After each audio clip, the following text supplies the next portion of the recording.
Today on Newsbreak, it's the shocking state of the nation now. It is clear for all to see our nation in deplorable condition. Ghanaians continue to wonder, how did we get to this point? Wait, doesn't Ghana belong to all of us? And not some few individuals. You just read my mind.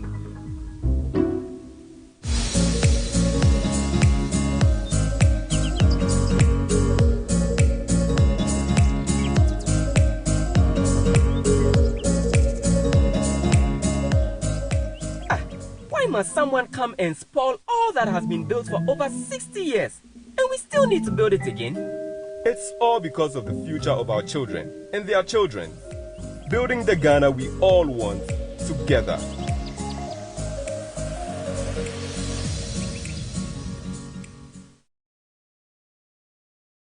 Guys, the way job no dey this country is like, if I plead pay, I dey go your kids straight. I hear say brothers they do 2 to 3 jobs for that side. Oh, no, Kofi, I dey agree with you. My bro will complete university like 4 years this. Still they search for job. He rep application like 200. All for water inside. Money bank. He for straight safe. Guys. All this unemployment where they go on for this country inside could be sorted out by John Mahama and the NDC's 24-hour economy policy. Easy. Hey, how you go do them? Simple. John Mahama and the NDC say them go encourage and support certain businesses, make them operate 24/7, preferably on the 3-shift system of 8 hours each, by creating an enabling environment that will promote productivity, competitiveness, and well-paying jobs for us after school. Good. But men, make a busy question. We can companies and businesses with John Mahama and the NDC they refer to. The 24-hour economy go primarily but not exclusively focus on agro-processing, manufacturing, pharmaceuticals, constructions, mining and acquiring industries, leisure and hospitality, the sanitation and waste management, digital startups, business process outsourcing, retail centers, financial services, modern markets, transportation services. Some public institutions like the Ports and Harbour, Customs, DVLA, and Passport Office are all included. What the BME be saying, there are no limits to companies and businesses will go benefit from the 24-hour economy policy. Hey, Mensa. You sure say this 24-hour economy system go few way? Kofi Pa, no be you way right there. You talk say menace they work 2 to 3 jobs for Yonki a day. So how you figure it happen? Word. The 24-hour economy, they happen for UK, France, Germany, Sydney, even in South Korea. So it will happen for you. See, this idea be very sweet. I'm not gonna lie, it be very sweet. Why people they carry one district, one factory, planting for food and jobs, moving from taxation to production. Where these ideas all pass, you all 10 beans. That be me my problem. Trust. Guys. Make you not forget say or see a day your John Mahama and the NDC we build the Atwabo gas plant. The Terminal 3 for the Kotuka International Airport. And the Meridian Port Service Terminal. We right now said it be the second largest harbor for the West Coast. Where them all to the web 24/7 as we speak. Then man, if it happen, no. Guys, me and they talk something. No. For trust there, John Mahama they start to among all of them. Vote for John Mahama, the nation builder, and the NDC for a 24-hour economy. Ejuma Pankwa.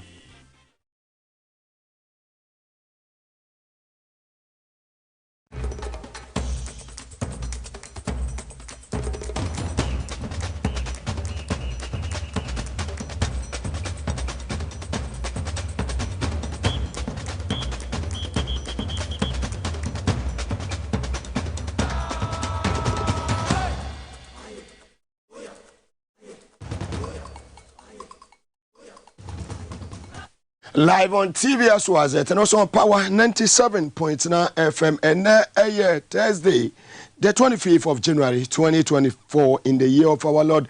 Mede Ede Mugabe Maase betimi aframe capacity man and sema ene awie yede ebrawo enra edai ena aye office of the special prosecutor Accra High Court omo say yema mi Cecilia Adapa ne sika no omo ama aye office of the special prosecutor omama no 72 hours say onwe say de bia obetumi ade ma mi ne sika oje nyina de ama no ne mom ne bank account so omo si ye no omo ebetumi abie bibia ede amano eno echi no office of the special prosecutor of papai etumi eba abontin be ye ensentwefo enhie mode nsam eto ensentwefo anim ho nsam etese enra Accra High Court na chese enye asem keto akura nipa nsia ana wahye se yemfo monkogu fiase ne fiase ade omokoyi yesi yenko hangi wo mo na yenyi omu free atasefo asase so na ho nsam no san ene sitie ne mom nipa no du na no mo eye sansem nyina no wese togoland sansem no yade se papa ye fa ne se ACP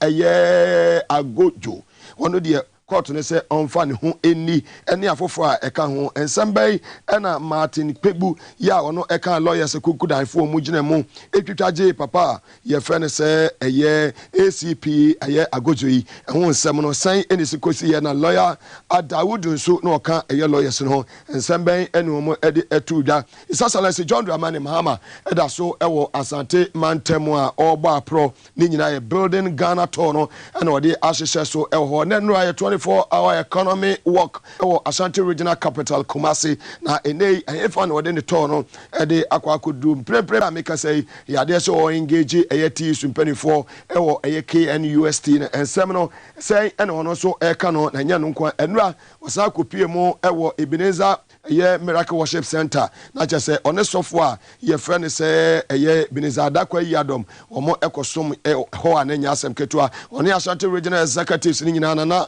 eye kwasi ede ne team sanso ena National Vice Chairman eye unimunyafo Samuel Sapon ene eye mpanifo akokudan omo nyina edi akire ekobie ya na che say enye asem ketua kura no ne team so ne omo nam no asisua ne omo so edi mutitima ye pa ne ye papa Dr. Kwabenadefo ono so edi mutitimaya na enra enya asem ketu akra ewo eye prophet one na sorry ho ni nyina sema enei yede ni nyina ede ebrewo ewo eye power 97.9 FM ena station Ghana fo nyina ajatum TV eye SWZ obia ehwe lawyer Morris Ampa ode atudwa say asanteman fra o mafra ewo mehia himfie no onko tutubia mane nananom ene aso onko period ono wasi otumfo ontumi nye ontumi hwe tuntumfo kwa wotu osuro ontumi nti ono nya ade obekọ ontumi won kingdom nya ade a obekọ mensia ne na obekọ mensia china nsema ye papa ye friend say lawyer Morris Ampa sa no mukeka so ye lawyer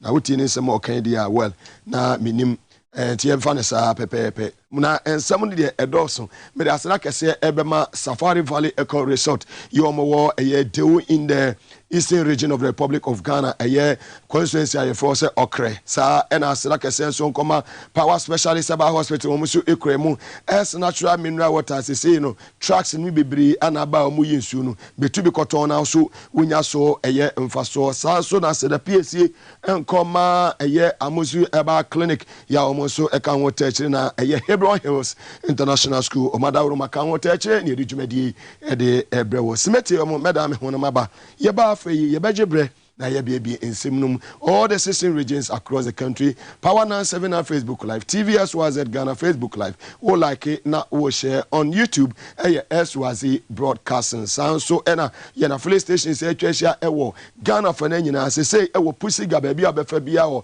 boko ene ne patemu nyina no boko source 100.1 FM o mo fire live ena wo de wani eche pussy ga so a wimpan sampan wende FM o mo so pussy ga o mo so atomic ene ni team no omo airfire life ene ewie ne na flex stations atwachia e wo Ghana nyina Mugabe Maase ni midi simeti omo mesayaba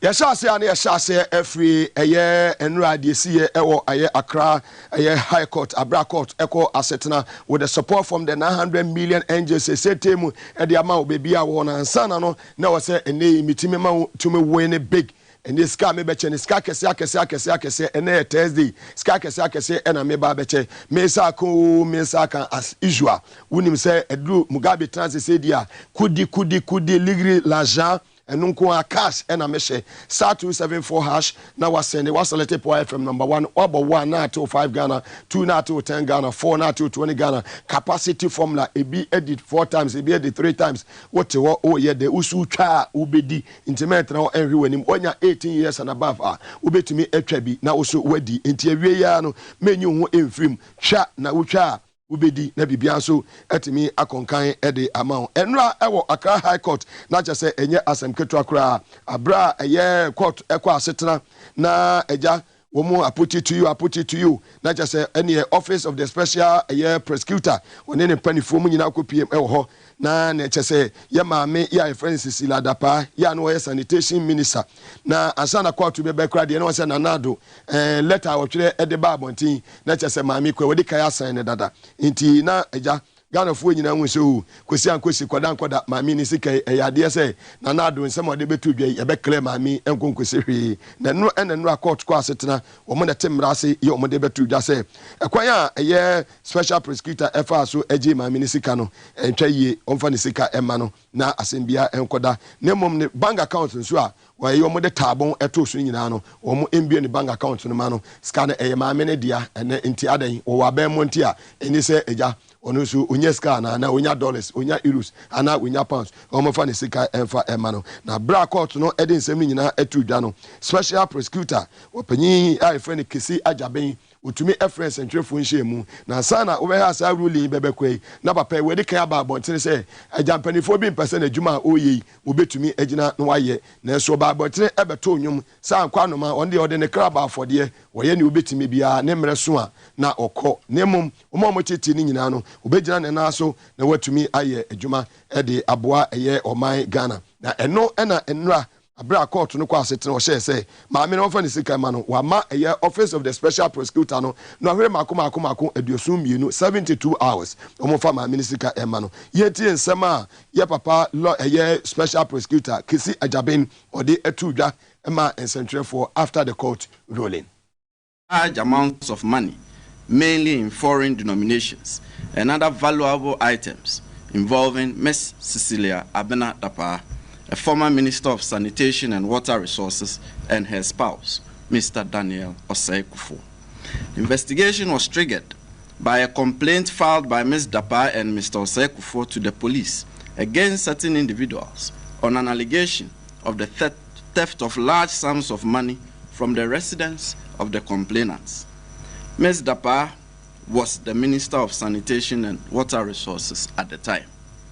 The complaint precipitated criminal proceedings in the Circuit Court, Accra, against 4 persons on various counts of theft in court case number D4155-2023, the Republic versus Patience Bochwe and 3 others. The charges recounted that between July and October 2022, the accused persons allegedly stole valuable items from the residence of Ms. Dapa and Mr. Osei Kufuor at Abelenkpe, Accra, including cash amounts of $1 million United States dollars and 300,000 euros. Initial complaint to the police recounted that 800,000 United States dollars of the amount reportedly stolen from the residence belonged to Ms. Dapa's deceased brother, and 300,000 cedis was contribution towards Ms. Dapa's mother's funeral, which was contained in a box. There was no indication as to the source of the remainder of 200,000 United States dollars and 300,000 euros. On the basis of case number D4155-2023, the Republic versus Patience Bochwe and 3 others, and the totality of the criminal intelligence gathered by the Office of the Special Prosecutor, and that large sums of money were physically stashed at the residences of Ms. Dapa and Mr. Osei Kufuor, the Special Prosecutor directed full investigation into corruption and corruption-related offenses involving Ms. Dapa and her spouse, in accordance with Regulation 6 of the Office of the Special Prosecutor Operations Regulations 2018 LI 2374, as the circumstances reasonably indicated to the office that the source of the cash sum stated as belonging to Ms. Dapa, a public officer at the time, on the charge sheet in D4155-2023, the Republic versus Patience, Bochwe and 3 others, was suspicious, and that the cash sums were suspected tainted property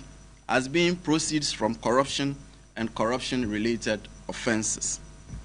On 24 July 2023, the office placed Ms. Dapa under arrest on charges of corruption and corruption-related offenses. The office subsequently conducted searches in 3 residential properties associated with Ms. Dapa and Mr. Osei at cantonments, Abelenkpe and Tesano in Accra. Searches, which were carried out over a period of 2 weeks, led to the discovery of the cash sums of 590,000 United States dollars and 2,730,000 cedis. Ms. Dapa and Mr. Osei would not readily provide a reasonable explanation as to the sources of the cash sums. Very well. That was Special Prosecutor Kesi Ejabeni Orenesema Enra Ode Etu Edra Edema Essential for Enono Enra Ewo Eye Accra High Court na chese esewani ensasi yekachewo abraye nyina ebeka say sa Western Togoland for nsemi sorry ya cheche nipa bibiri ewum pamia na ne din edimu titima ye pa ye ACP eye agoso na papa yi de utumi say na we post ni a oye vocal wakasa yi papa na eja omo edi ni kowura mu bie na nyame adom papa ye friend say ACP eye agojo yi nyame edi ni ho afofie ama enu ai court no kwa asetena no wo se woni afofo bi omo kan ho no omo fa omo ho eni nemum ni pensi a na omo eka ho no omo de court no say omo nkode omo yemfa omo nko yedu omo duru eye nsewoma ya hangi omo ya fa homa so omo kon ni atwa ne say me na yenya omo hwe osepu na ye hangi omo akopin so omo biwu na se Ghana for website no so na omo kaya abra ye call kabiam kabia memu omu eye 1992 ABC nei president bia ni wa waba ye bo obi kunfu a wode ne sa asekrata asese nkokuno o mampanyi Dada Rollins e free eye 7 January 1993 ABC crew free akonya so enya ade se osan bida sa so no mampanyi Dada Kofo so anye o mampanyi Mesa anye Mahama anye na na Dubai enso nya ade a waye bie nti ye bisa se sese o mo be hange na ana se obeko condemn no akwa dem for life na eno so ho ensem no abra court ede ensem nyina eba awie no lawyer for omu gina mu twitwaje eye ACP eye agojoyi omu ede ensem bi etu edwa lawyer Martin Pebu ekasaye ena lawyer eye Adawudu so ekasaye ye di ensem a 2 lawyers ede tu dwa after the ruling. Will sue the state for compensation, but this case has always been frivolous against him from day one. That means that you are considering a malicious prosecution? Absolutely. We'll look at malicious prosecution and all the other causes of action, because this case against Dr. Agojo has always been frivolous to the highest degree from day one, and the Attorney General knows it. It doesn't lie in the mouth of the Attorney General to say that. It doesn't lie in his mouth. When he was in opposition as part of AFAD, he wanted to go on a demonstration. President Mills had to step in. The police stopped them. President Mills had to step in to say he has a right to demonstrate. So why won't there's a police officer? He didn't say he was going to demonstrate himself. He was just teaching, or let's say giving advice to intended demonstrators on following the law, following due process that they should apply to inform the police. You know, under the Public Order Act, you have to inform the police 5 days ahead, etc. All those things, right? Yes, so that was all that Agojo sought to do. Yes, that was all that he sought to do. Oh, yes, I think I've spoken to them. I think one of my clients has been acquitted and discharged. I believe that the evidence we have put before this court, they hadn't critically looked at some of the cross-examination and evidence, some of the loopholes. And I think that is a process we would definitely be going to the Supreme Court for it to also look at the evidence. We believe that some of the charges, you saw the soldiers, it was conspiracy, but they've been acquitted on the substantive charge. So these are things that we would test. We will go to the Supreme Court and see. But I believe that looking at what we have put before this court, we have done it, and we'll go to the Court of Appeal. Today is really, really a sad day because, yes, because it's a sad day. If you even look, they don't even have an inventory when they arrested the people to show that the gun, the pipes they are talking about were the people who had it. So I think that they are in good spirit, and we'll see what we'll do.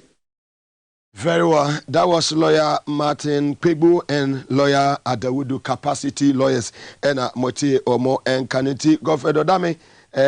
Godfrey Dame, Attorney General, gidi nyinano Adawudu mo ene Martin Pegbu abonahwe ho na chese eno ene eho enso ensem eno no na His Excellency John Dramani Mahama enra edai ano share no eye building Ghana tour in Ashanti region na enra edie no na eye 24-hour economy work ho ensem na chese woni timamofo edi eye omoye work a no mukopie mu okejetia cheche enwumadi a wodi ye edema asanteman woni de oso wakasa oba asanteman no wakasa enye ministers din oba abebobo omonye hwe no moni track record no omone kasa omo ekire we ye chairman sabonsu we ye metupoko prempe wa wona na alanchemat enye no wo hwe ono de woba o kire adwuma oba ye enye toilet asembia wo kire niam wo ya kwan nsuo hospital schools na ni nyina setemba bia wasante region te no ade ekọ ewie no na chese enye esewani ense ka kire na nei osan eto aso ya na ode ni na proabo ni nyina kopie mu ewo fomena aye ni patemu ho no kopie mu no one fomena adanse hene ne ni mpanifo na nan matena kwanya etumi edi nkomo na His Excellency John Dramani Mahama editu dwa say wo mo patemu wo no akwakoye agudie eye mining oba obehwe sade be ya wo mo patemu wo no obeboa na otimi develop eye mining communities no ede amaomo. His Excellency John Dramani Mahama ewo fomena ti mi young man penyin na yehu say Ashanti Gold sika koko a omutu efi ase no na kofom if say wo hwe mining companies ni bia Ashanti Gold eba Ghana mu eja omokra na gold omutu efi fom no abetwa obwase de no ho nti omankasa eba me ho 2014 the amended program of mining operations in Obwase Ebreme. Se aban edene sato so na yama omukwan a. Bibi omutu gold efri no. Apem nti gise omunya emfide foforo na enhihye foforo ansa no omutimi ewura asase no mu biom akọ ne echensa. Nti se yede ensa beto so a ene anka omude saa sika na ehia se omude be egu saa mine mu ene companies bia ombetimi omo na ewo nimde omutimi ko asase mu saa ekoyi sika kokko omo de saa companies ni na beba nana mampopu miti no ane se me frame Minister of Lands and Natural Resources me se onfa ne nsato so ene de to so eno omo de sha ase ene ne friend ODD Obuasi Deeps Decline into free sa 2014 ebe pem abra ye free aban mu 2016 na sa djumedie na omo ye no no modru emu 60% a omo to aso na ye say aban bi kona aban bi aba into 2016 ye corporate abato no ye ndinkunim ene free so into djumedie a ye sha ase no eno na aban ya eba ye djumedie ombe ye wo ha say omo launch Obuasi Deeps Decline omo beto aso nti saa ejuma no efi yabre so enso ekoba nipa bi etimu se Anglo Gold eba ye na ye mom kwan enyo mo ejuma ni ade nti aban foforo eba ye ansa na ombo ejuma no ekoso enye nokre ye ne ehase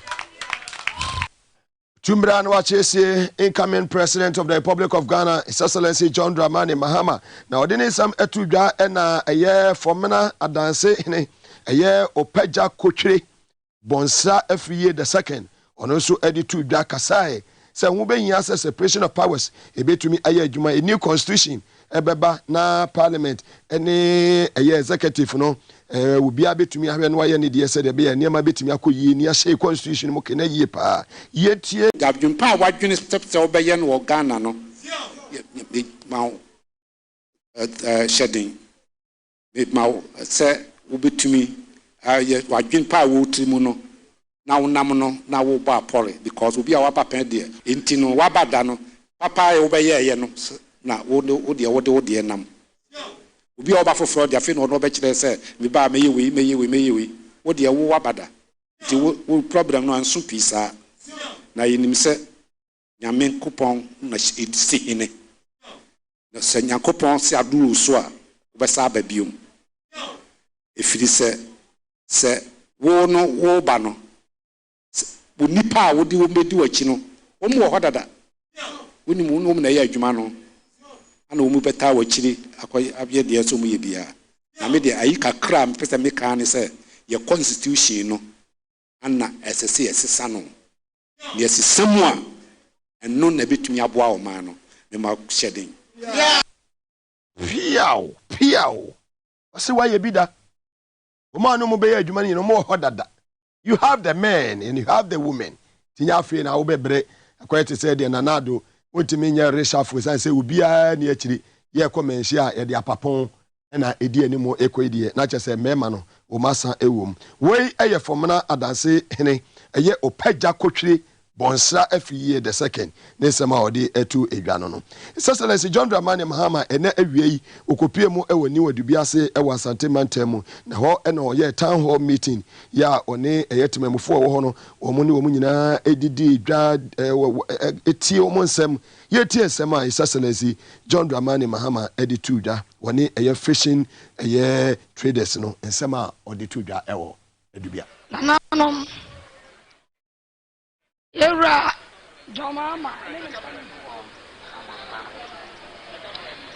Yo ya from na hima foru amanfo ya kranam eba my ganem ema ya ma memu ya nanam ya nuanom enyina enya biwe ubeye bibia eyanam ubedidia eyanam emsa udidina nam kan ho a untimi nidi meboa na mi jira homa Ghana nyina mijoma Ashanti region nyina mijira homa Adanseme nyina ye wo problem e wona mu pa ye radio mama asamo mi ke tie mi pa ya kranam enam sa Ghana ye nyana mo hanti uko ma bi ti se na mi bia ni nyina Ghana so chehom enso mo ye na Mauritania ba Ghana ye nyanam ya kranam na MC Radio Mama Pensono na enam ewo fompa obi o bia atmase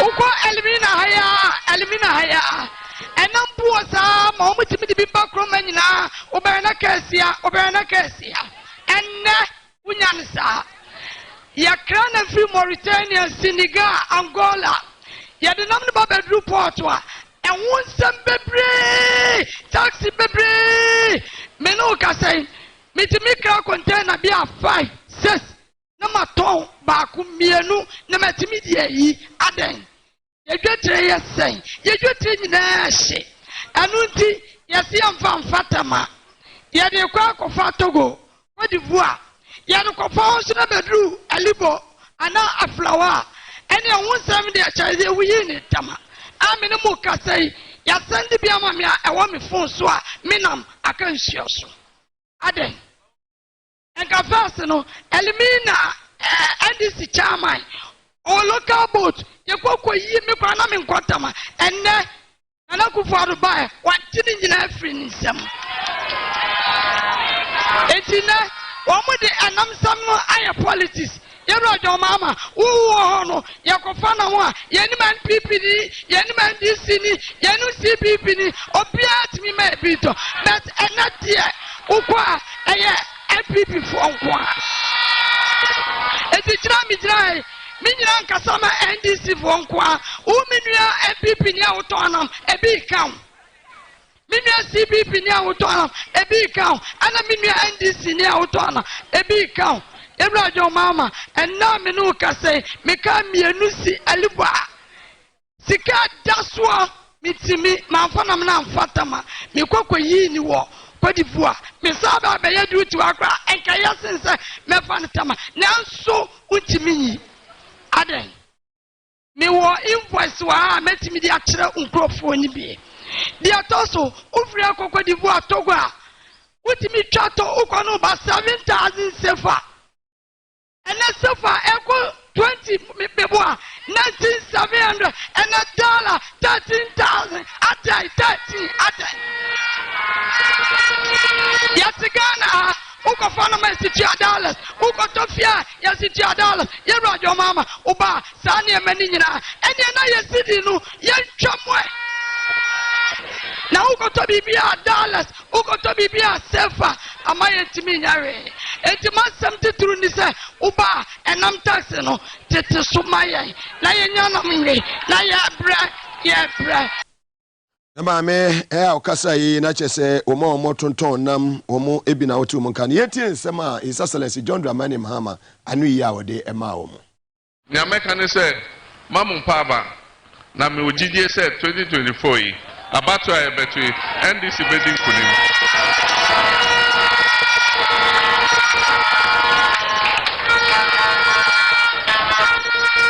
na ye nia ye kan se Seba, Shishia, ye, Emma, Coco, Juman Pija, no. Ye the San Shishan air babium. None ye come home, and they say, ye the infidie any factory. Ba, baby, I give you a cocoa, ye the factory, baby, be see ho.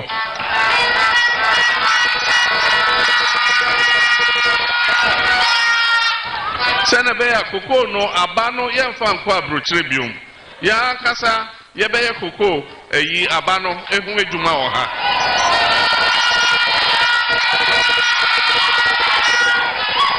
le en sa ekwani no neni beje efise obenya sika no mo apart from that ye mabunu a omunye ejuma nya no sa factory no so onbenya ejuma ye o sa factory no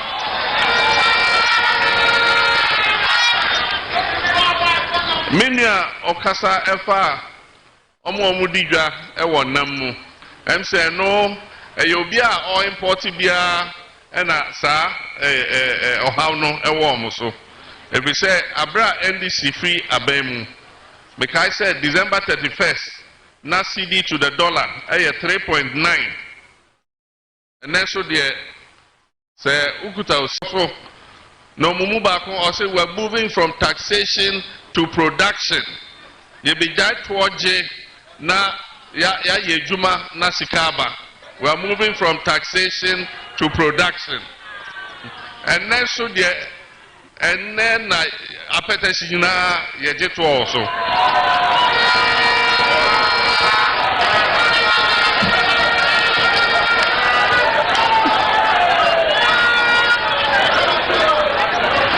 Omaji tuona abra COVID ba you know. Yeah, see free water, free light, and yes, sir. And I genuinely be a coach now. I find fifi, and I send sure go on so, or Mujari will find fifi. And I say, hey, and so ya Mujari move it to Yakao. I say, oh, you're free. Can you muso move it to Yakao? Oh, you're free. Omudi kunim 2020 year, yes, a COVID levy 1%. Pam, yeah, they are also.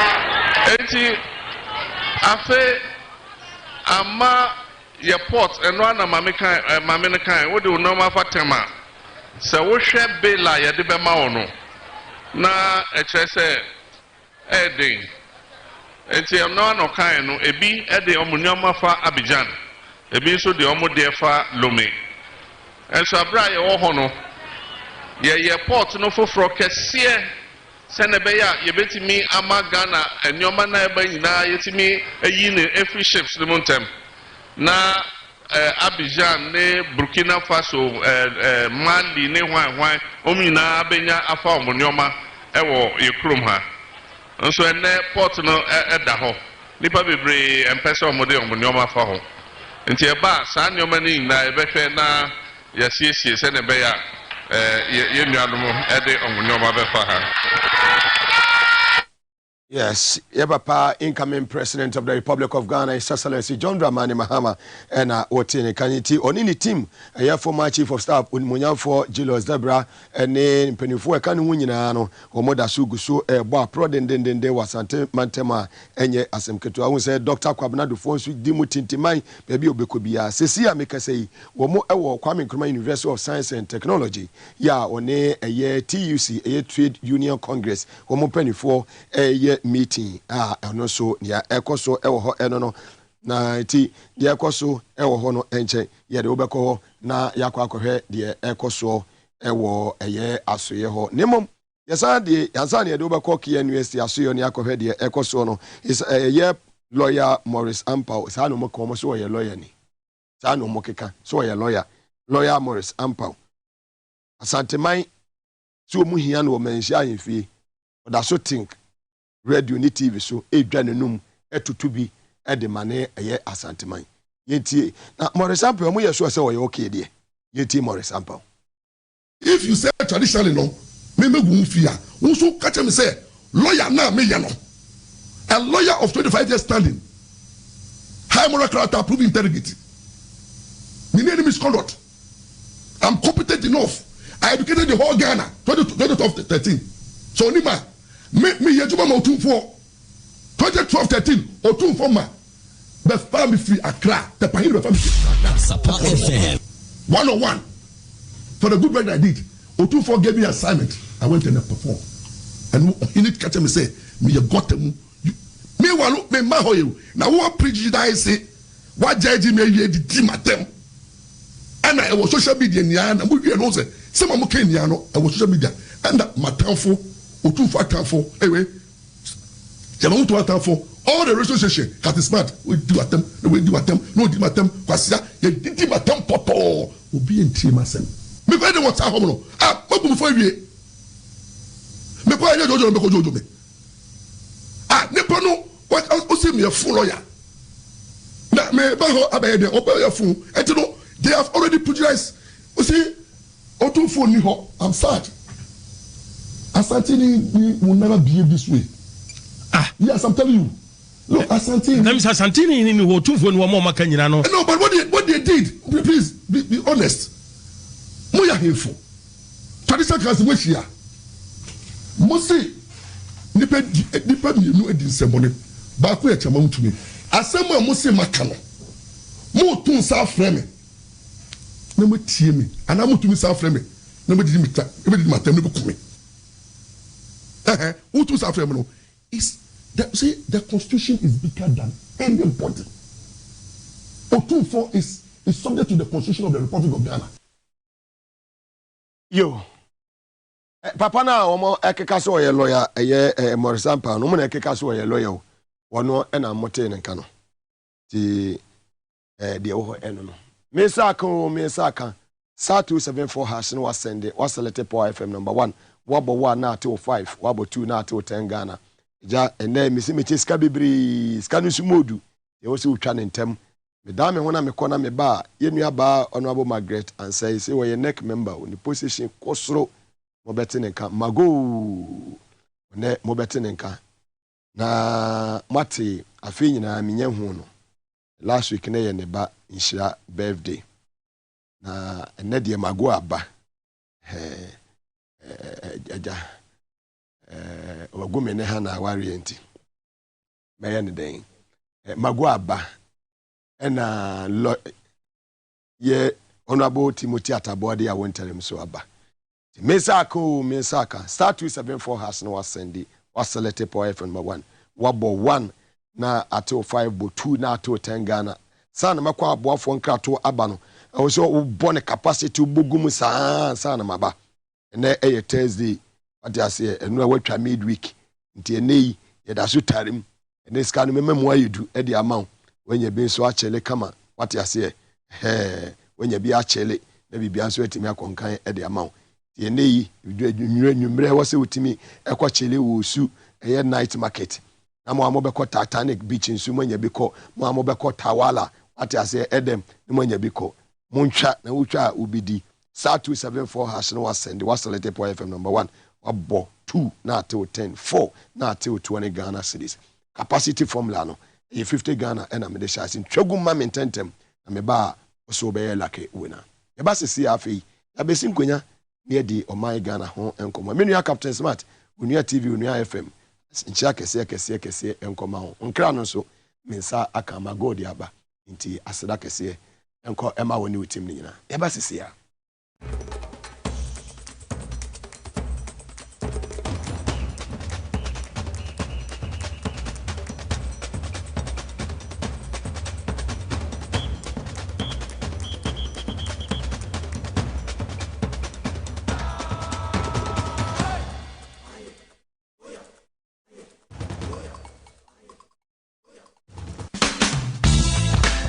The serene environment fits into the goal of the school, which is simply to provide excellent educational foundation for your ward's development before they commence primary education. At first glance, clearly you will see why the school is called Hebron Hills International School, as the building stands tall overlooking town. With a Montessori style, we have experienced and dedicated staff and trained teachers. Our small sizes classrooms are meant to enhance teacher-focused approach where children get one-on-one attention from the teacher. Hello there. We are open at 7:30 a.m. and school closes at 2:30 p.m. After school care is from 4 p.m. to 6 p.m., while early drop-off can be arranged at 6 a.m. Hebron Hills International School is located at Midye off the Nsawam Road. Locate us with GP postcode GW0688 Ga West and GPS code 06884870. You can contact the school and make further inquiries on 050-876-2375 or call the office directly on 0302-918768. Email us at hebronhills.school@gmail.com. Hebron Hills International School. Excel and shine.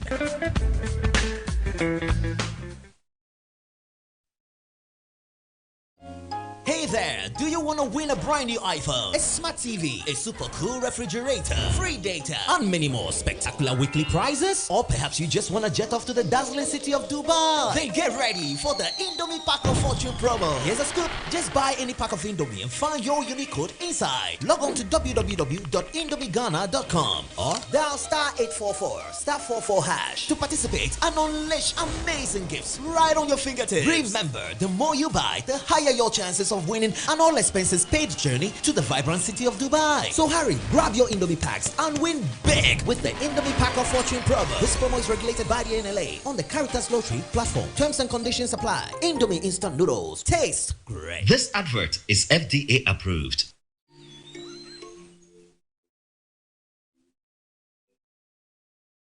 Upon your arrival, you are introduced to your butler, who plans your itinerary. So many activities, all in the same premises. Visit the gym or the stables, they have it all. At my break, I'm able to practice my putting.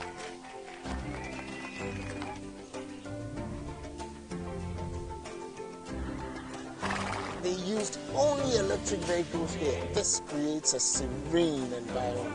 I'm told it's over 1,000 acres. My cabin here sits on 2 acres with a large terrace space overlooking my private swimming pool. Now this is royalty. They have their own farms, thousands of fruit trees. I can also have my lunch here at the waterfall. Quite a beautiful place you have here, sir.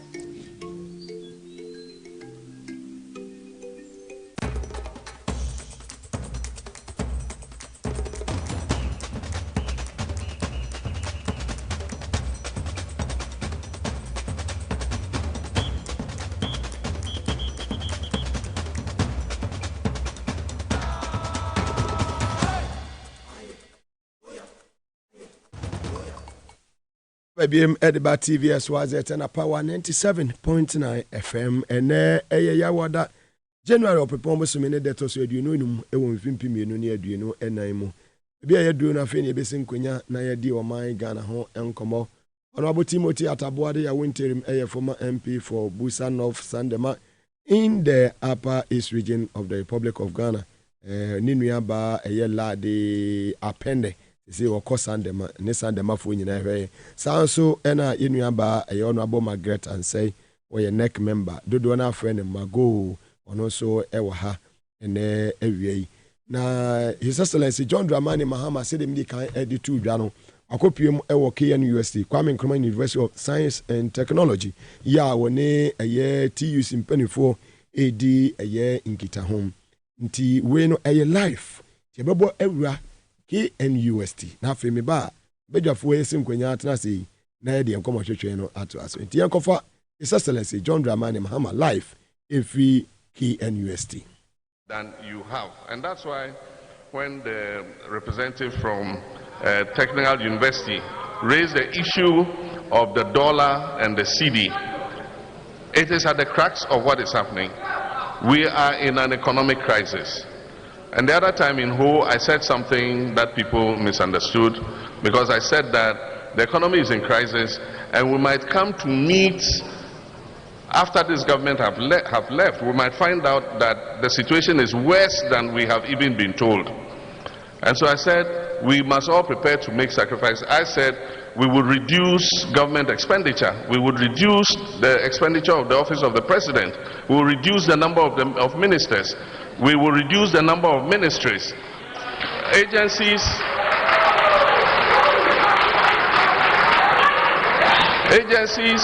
that are duplicating each other will be merged. Those are the words I said. And so I said that we must all be prepared to sacrifice. I will sacrifice myself. The annoying thing is when you are sacrificing and somebody else is loosening his belt, then you know there's a problem. And so all of us will, and I said that we will hold a century-like forum. Everybody will attend. We will show you the economic figures, show you what the economy has, so that we all understand. We did it before. Senchi, we called everybody. We showed all of you the figures. And I sat in negotiations with the unions to set the minimum wage and agree the salary for the following year. And all of us would see the figures in real time and know what is available. And so I've heard you say reintroduce RICS allowance, market premiums, so on and so on and so forth. But it will all depend on what is there in the coffers. And one of the points I've made is that a lot of you are angry because we have two sets of people, public workers in this country. We have Article 71 public workers and we have fair wages public workers. And that is fair wages, public workers. And that is part of the problem. And so our solution is that let's form an independent emoluments commission that will take from the president, who is the highest public servant, to the ordinary laborer, and put all of us on the spine wherever we deserve to be.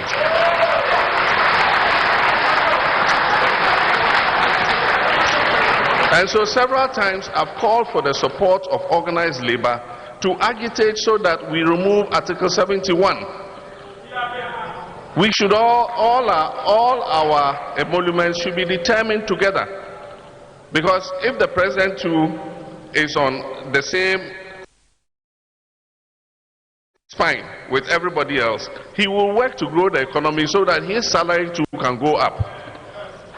And so let us agree, let's take Article 71 emoluments out. It says a special committee shall determine the emoluments of the following category of people.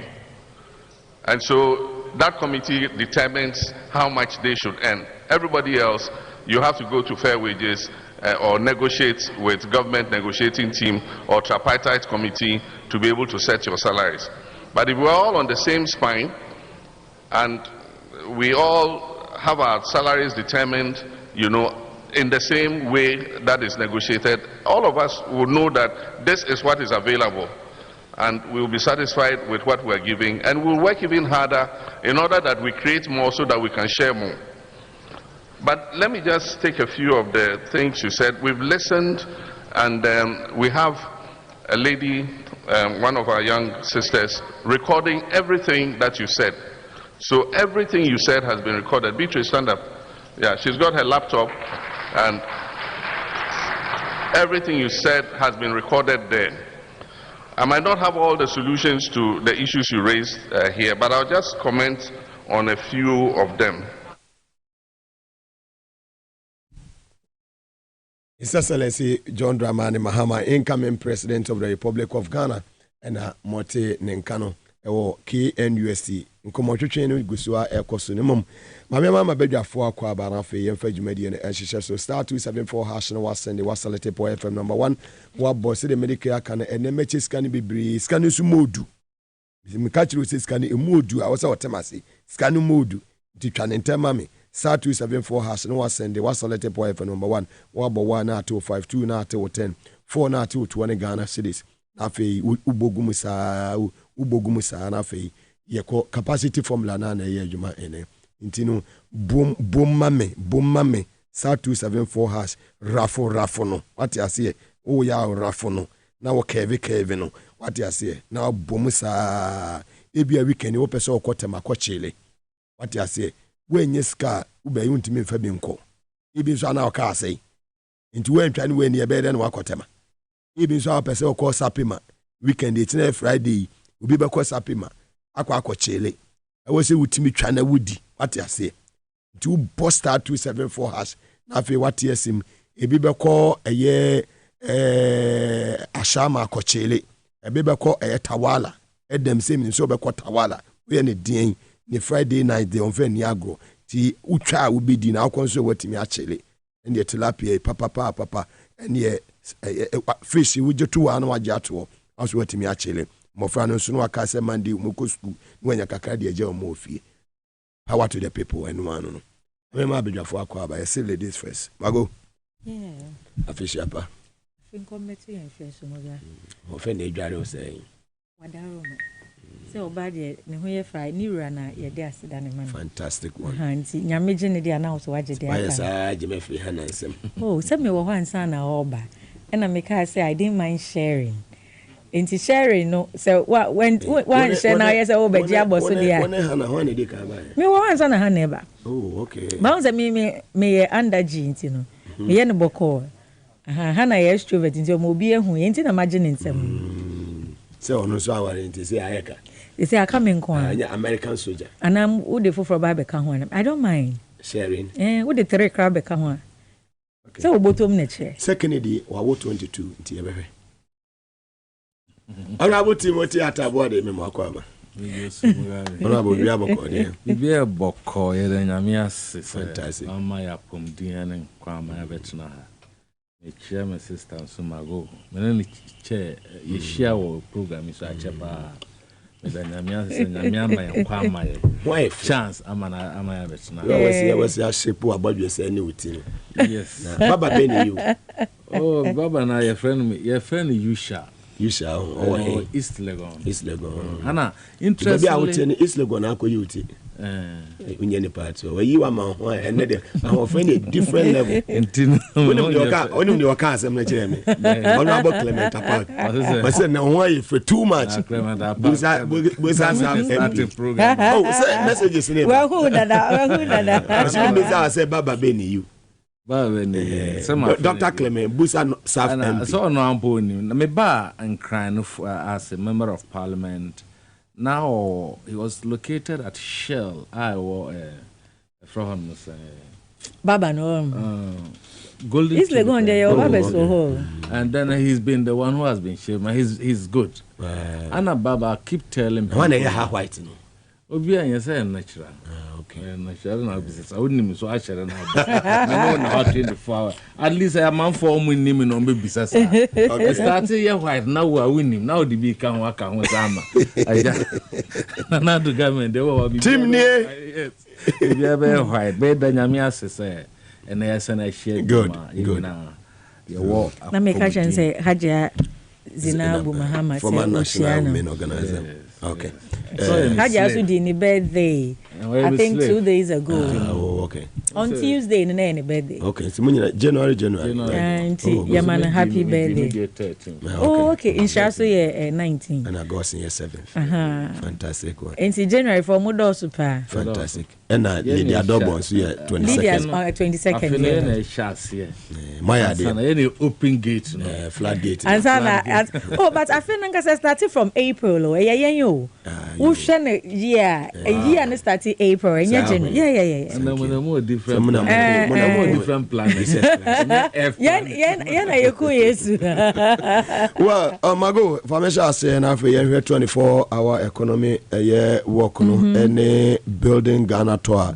His Excellency John Dramani Mahama that's so Asante Mantemo 3 days to on woko. Yeti in summer wakekani bi no naja. Yenti also o side of it. Yo Mugabe meda was mechia uni with team. Me call for me no more production and media neja o mechia mu nyina na mechia wetiefo ne wahwefo enyina na mechia me brother said your kind yet I share na fi yen share ntimi na fi share pa. About one remedy until I feel we're crying. Happy New Year, you can't happy election year. Because I say, the young in a train on your miadum, Abba. Teachers so mupe we necessary mupe we because the people you want to govern, you must give them respect. Fantastic. By listening to them. Nandra sama esi wo Asante Mantelmu teach you a year or more capital Kumasi. Na che say Mugabe sebi o ye nuanom Asante man omo hu say no cre any promises sebi nsunsuno ye den ewom obi kan se so o so ansuo o ma so ansa se o ma hu de mu odu ene de hyehye de kan wani a etime hyew enti Asante man in him said December 7th there Asante man will turn green omo the traditional voting because ye hia mpuntu we hwese ne KGTC wo fefefe ya President Mahama etwa so anka second phase se ne okan no ka akọ nanim eno kan so call otikọkọ so 9 so no one ne kasa no ochire ne mpuntu jo Mugabe me wo Ashanti region ye start at Tonsu market ena me du okra me hu high school junction ho na na me didwa ena wodru ho che say market na sama me nafofo a wo ho kra ne say me ni maybe omo because before no mo tete nkwankwa nua se ne mpatase and a full market. Near Mom Penny Mahama ni NDC aye wasante maimu. Nye honko all the 10 ridges then. Say now the danko kufu do buy holidays ni honeymoon trade union ni den for the man ni na se papa ka say the peace of mind or one or the best so the assume of mind Ghana kan Ghana ye kra behwe. Now so sebi papa ni de omampani now the danko kufu do the mind na konechi e man Ghana ye twa ye ni ye hu hwe ye bisa ye hu say why and how did we get here?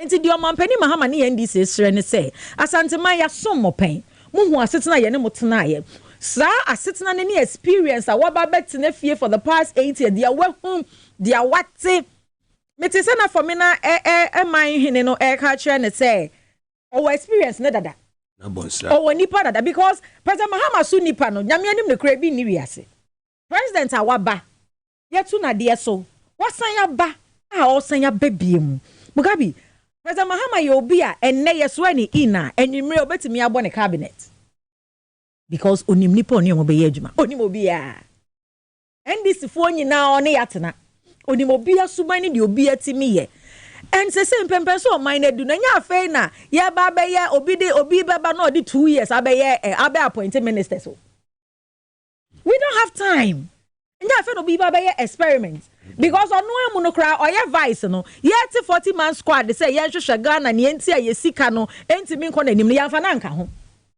And the sandy power we say mistakenly or see obedi president onim the left from the right.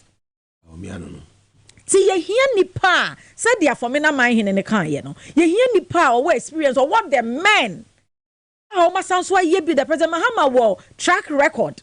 Or what dia obeti me de won saka Ashanti region na ye what see no fitted ne bentri koka ahafone be biara President Mahama ni NDC nsa no adwuma wo ho. Thank you.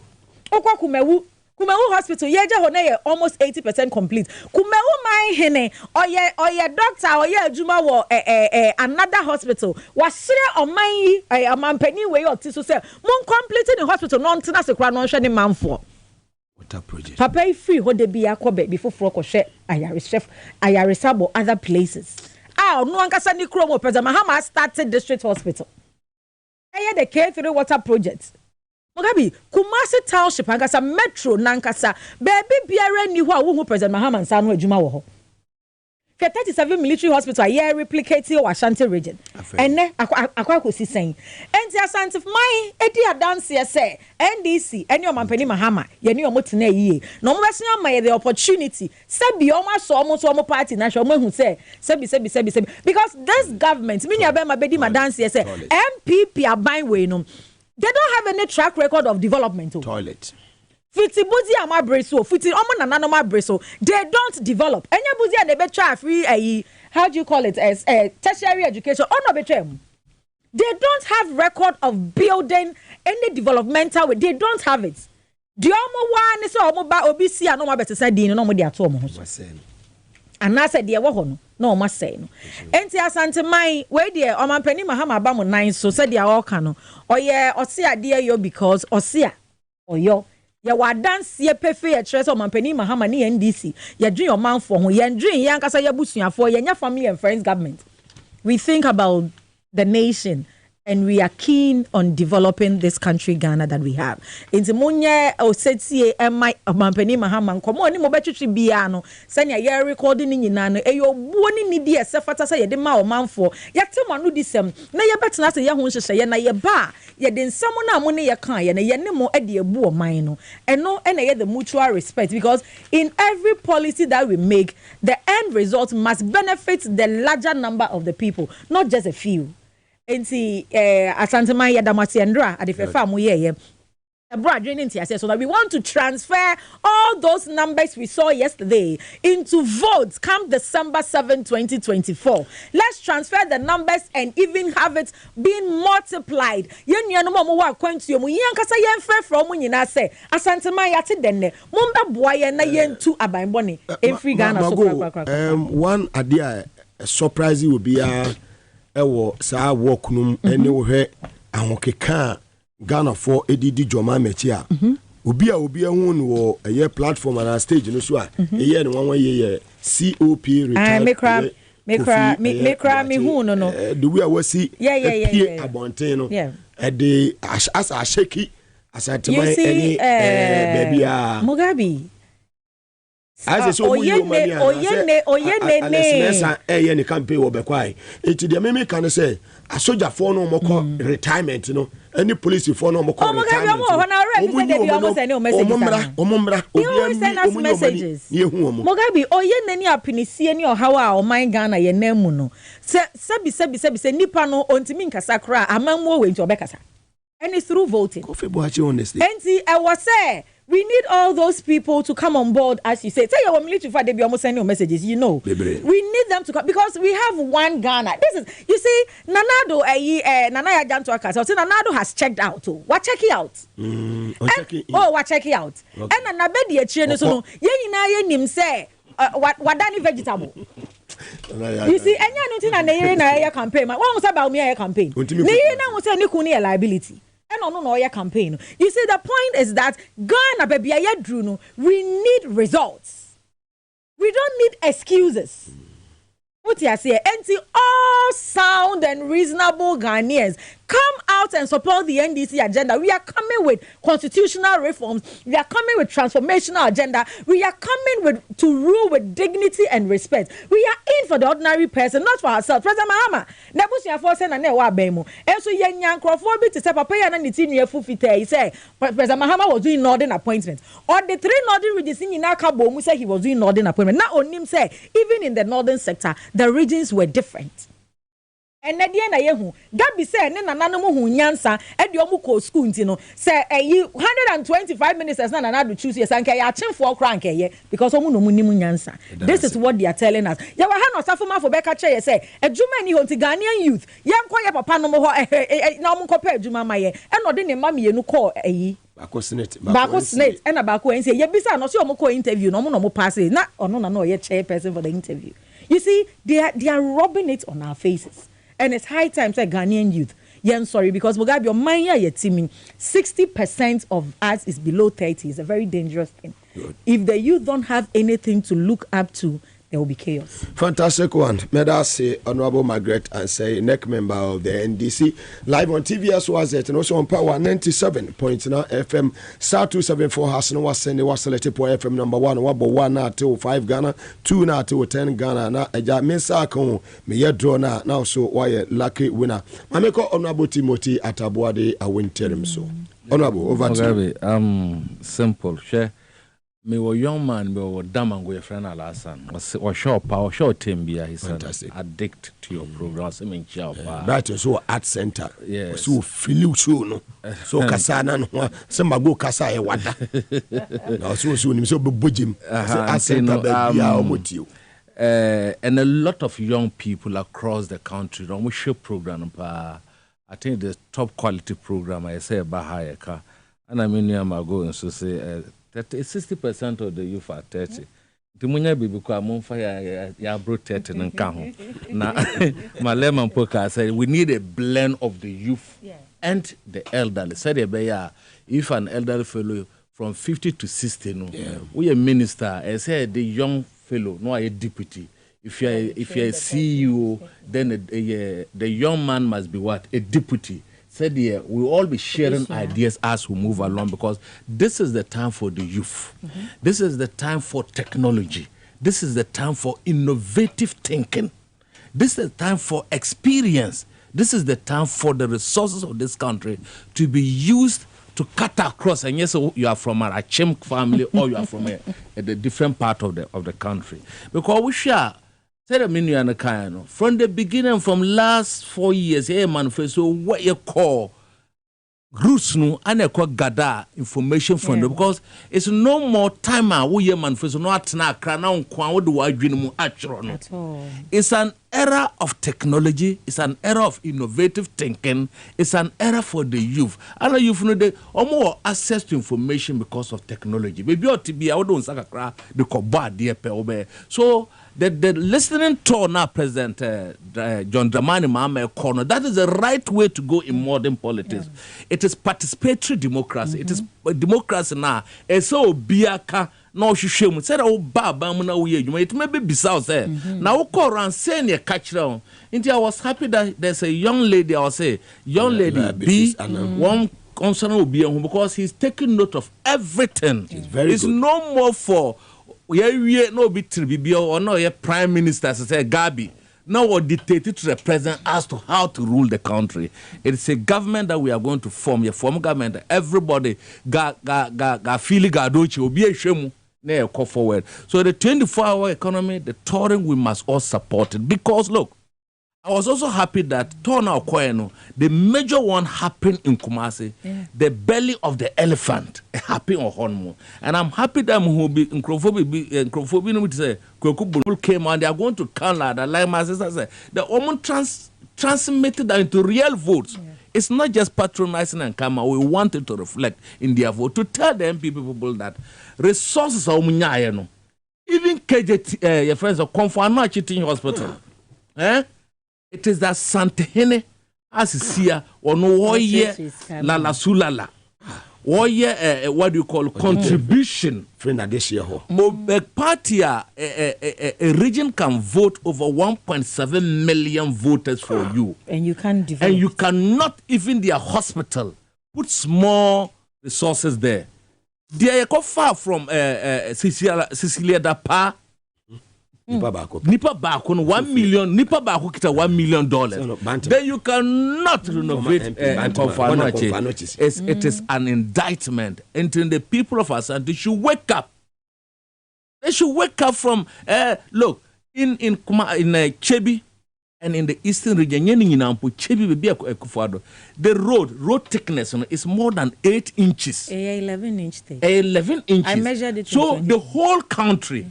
Because they've made it such a way that only living power, even in 20 years, the road there, the thickness alone. The asphalt. The asphalt, the quality of it can last for the next 50 years. And they are topping it up. So we support and we know the fact that this 24-hour economy, no matter what, a idea Juma Beba. And I wish I said I say the economy, the way they've destroyed the economy, they were supposed to pump more than over 800 billion okay, so mudi ye juma said the put juma baba said obi abenya juma no omo ye juma ma omo kwa mo family and friends government. And we saw it when Guy Bochidako or call radio or call cancer. It's truly a family and friends government. That he's not worried about that. Also, the number of grandchildren as to low one. My chief, Azantulo, had more than 100 grandchildren. He's the first king in the north. At that time, the Queen of Britain invited him.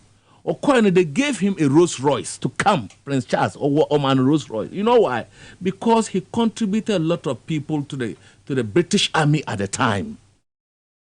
So he has more than 100 grandchildren, Azantulo.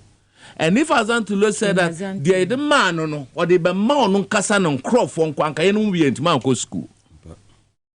And our children should know that when his grandfather's children went to the classroom, he went and met students there. He didn't go there and met an empty class. The exams were manipulated to suit him. I had my lecturer at the time. Namo Secondary School. He was my teacher, and he also went to law school. At the same time, he told us what went wrong there. Mama Unyamu said, "Nyansa wokrum hanumunyina be the academic or governance, and even our culture and social culture practices." They should stop that arrogance. Omo record in UK.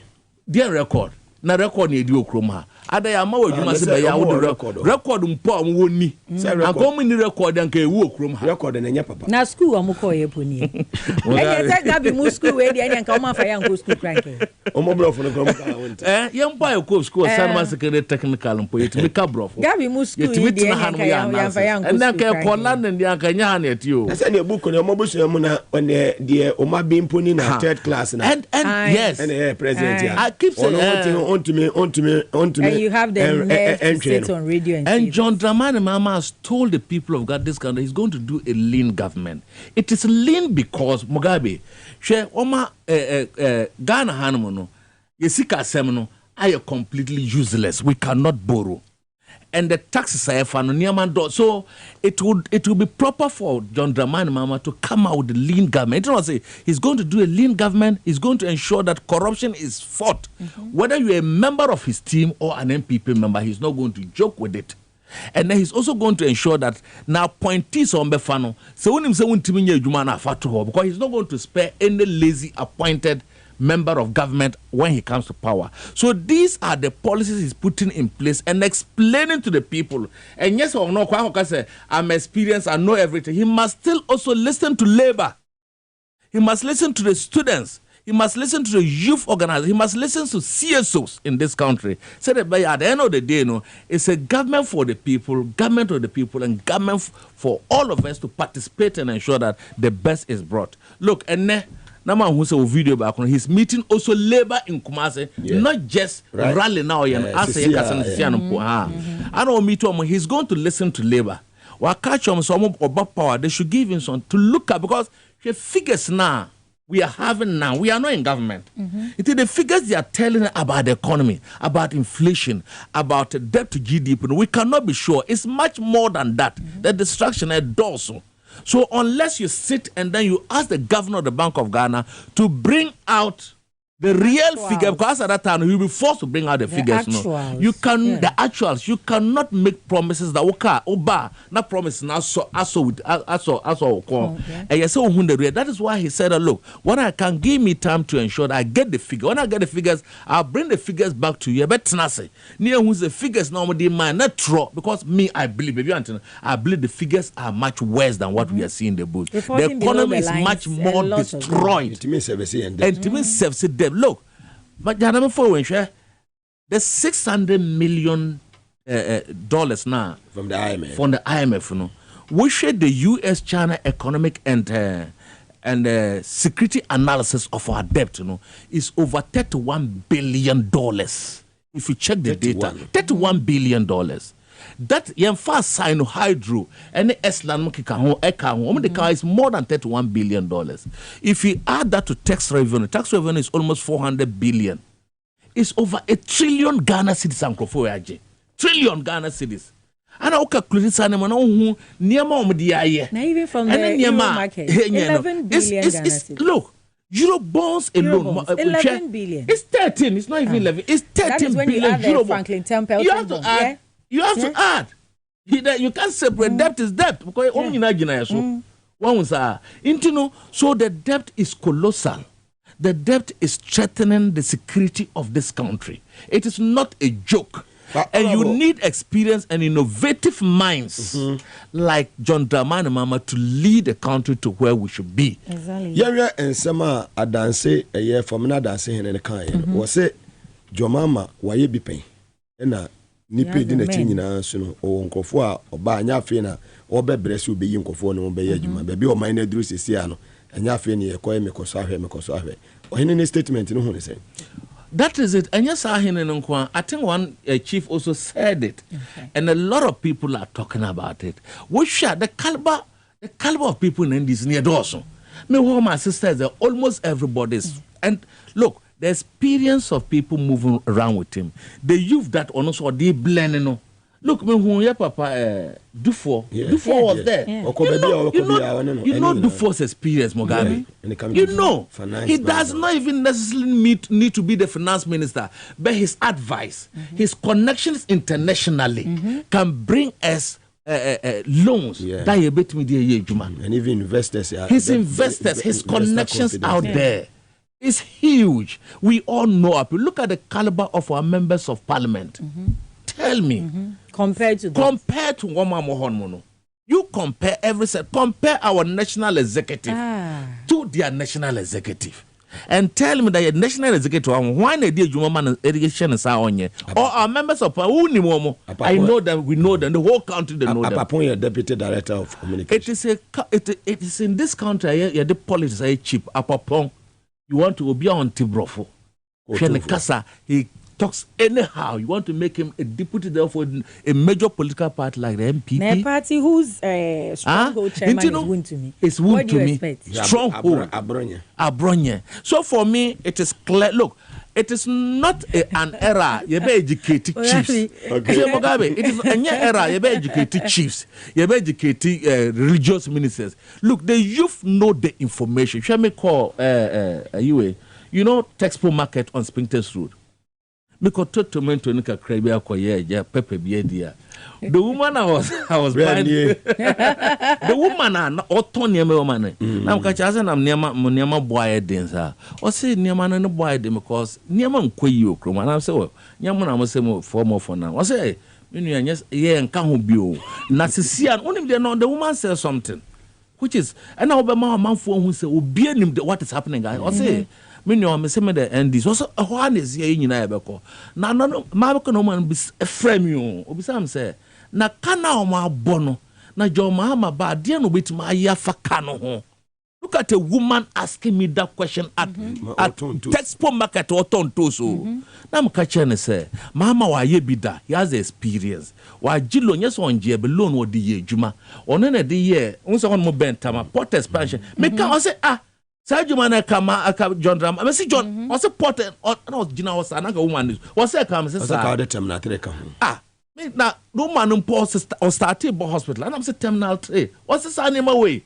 And then to the cousin go for. And I'm catch on say even Pokwase interchange. Mahama. Mahama. Pokwase no. Me kana woman there no interchange. Then the woman went and I'm catching and say, you see. Mahama has been there. The international community, your friend is saying the investors, they know him.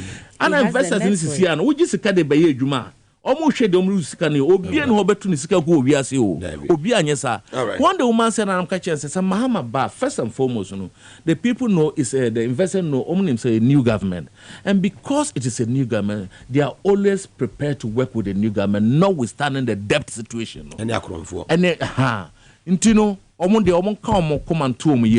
the goodwill. They should only put their support and make sure that whatever it is money. Makachi one say it is a chance the name. Very well. So people know. It is an era that people know. People know so much. Information is all over, my brother. Through technology. Oh, my phone name near my bedroom. But I say, Honorable Timothy Atabwadi, I went to him. Yeah, the building Ghana tono on Cecil's John Dramani Mamano, ABC on Afi Yahweh and some for so maybe messages Kakado for Eddie about. Say, please greet Mago for me. Tell her friend Hajia Mame Atokai Kwe Nof. Tell her I love her too much. We every a year Hajia. Mame Hajia Mame so kind queen of T Mago also Nana say I'm watching live Kumasi Anama Aye Patasi ono so her life ewo Aye Kumasi in Ashanti region Sanso ena CC Queen ono so HSA Mugabe, you are doing a fantastic job. God bless you. Ono so nedia ono so edi free ho ede aba eno na ye honorable Oye ye mame oye say Mugabe, I'm watching you live now. I say my greetings to Honorable Timothy and Margot. Honorable oye ono so nedia wode aba Junior Spinoza edini die free ACP Pukwase ono so kire say o hwe ye life na show no ekoyie emane papa omo efili show no na just say dear edo Brad was say capacity man, we are watching you live at center. We say be biewu be abefa bia no bright ono so nedia ono so ede aba no star 274 hash no wasende wasalete power FM number 1 na fi wabowa na to 52 na to 10 na fi yakwa no capacity na me be draw sisia ede amount se kra de ye bom na chese emre ni ntino ni afre winners no no mo aba na se o mo nsaka wo number 0242 6395 last 2 digits memo. One number is 0242 6395 last 2 digits memo. Name check your phone so scano ababigoso. Also number is 057 684545 last 2 digits memo. One number is 057 6845 last 2 digits memo. Was what the scanner baby go phone so you be from enche these two numbers in no na just already no two draw e the kan den e the kan sentimo me say baby ye draw no bi aka wo so be lucky winner wo so fa odi to misisi a na wo bedi wodi nsu a wonsa be den wonsa e be kam ye fa so like say my aboafo ye o mota echi na nsa na ye be fa aboafo no lucky winner no ba ko e wola no so hello good afternoon pacho wonsa aka abego so fantastic one. We say we yes we the man for lunch and we what you say. What for the form home? Fantastic. And me chebibri inti enwano ne beda se na o ka se fin. Chado right?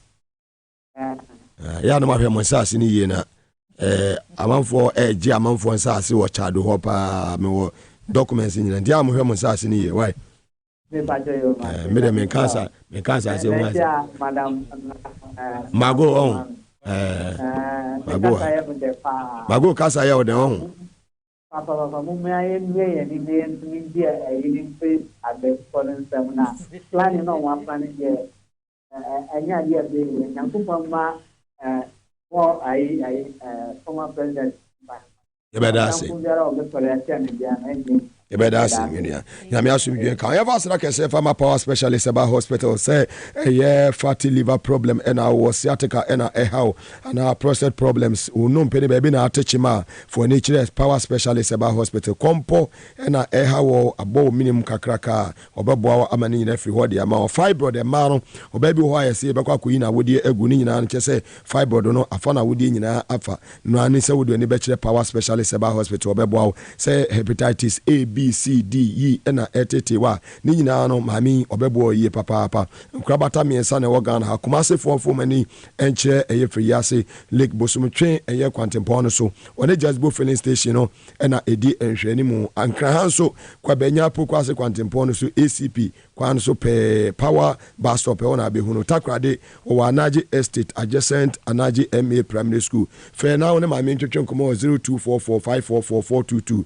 0244544422 ofra obeje so Safari Valley Eco Resort eba wildlife experience the whole Africa obi ajoma to me say omo emode mbona ekọ ani ye papa so wodi ani kire wani zebra ene antelope no mo eba ene otwen adoa sanso ene wura ho ajata sebo ene wani baje wo yie papa wodi family ni ko wa mofra no onu mo wura ho a omani ebeje papa ntututumrika na fo ne kire Safari Valley Eco Resort ewo Deu Okre constituency in the eastern region na also fo ani ekọ waiwari awie na wo pese wo ko honeymoon na wo de ani akire ho ene omumpei wa no gye sɛ ɔkɔ so na wɔhwɛ mpa a wɔbɛda soɔ no mpa no ɛnyɛ kwen daabi honeymoon die uwie na sɛ gya wo ne wodɔfo no ma ɔda mpa so a ɛne sɛ mpa no kasakasa ɛwɔ sɛ mpa no mu yɛ du mpa no mu yɛ den bedsheet ɛda so no kamakama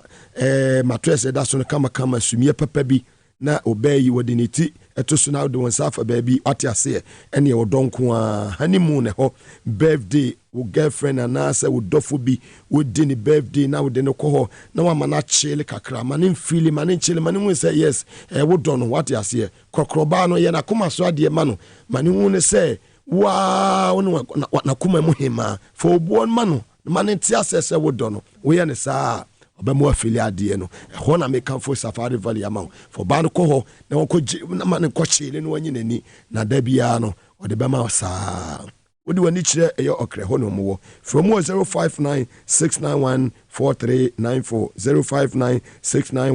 0596914394 ne nyina modi wani kyerɛ hɔ a swimming pool yi modi ɔdɔ kakra wɔ mpɛm awie ne makɔdware kakra no masan akɔyɛ gym kakra ɛno ano no wobɛba no na kyɛ sɛ wo pressure no bibia da fom kama on say yes ye wo bia nemom Safari Valley die no na meka fo ama wo amuzu aba clinic se bema waye mre ewo mpem bema wontumi mo adwuma bema de wo so wo se wutimi wo so ene eche se edin no ofra okura Mugabe kwa na ne werefi no ofra okwadwo what you say no more capacity ma tankolega biga obema mra ne sa na ataboa de what you say obebo wodi ama wan say yes obo adwuma no early ejaculation ene emfa ho amuzu fie hono obema wa yaresa egono na etete obema bema wo hu nso aye mra entimi wo ba amuzu beso ano de ama eye stomach os amuzu beso ano na obi a wawe nsa da ne kwensani opesu ogya nsa no na so yehwie enye yi amuzu se obema akwankyere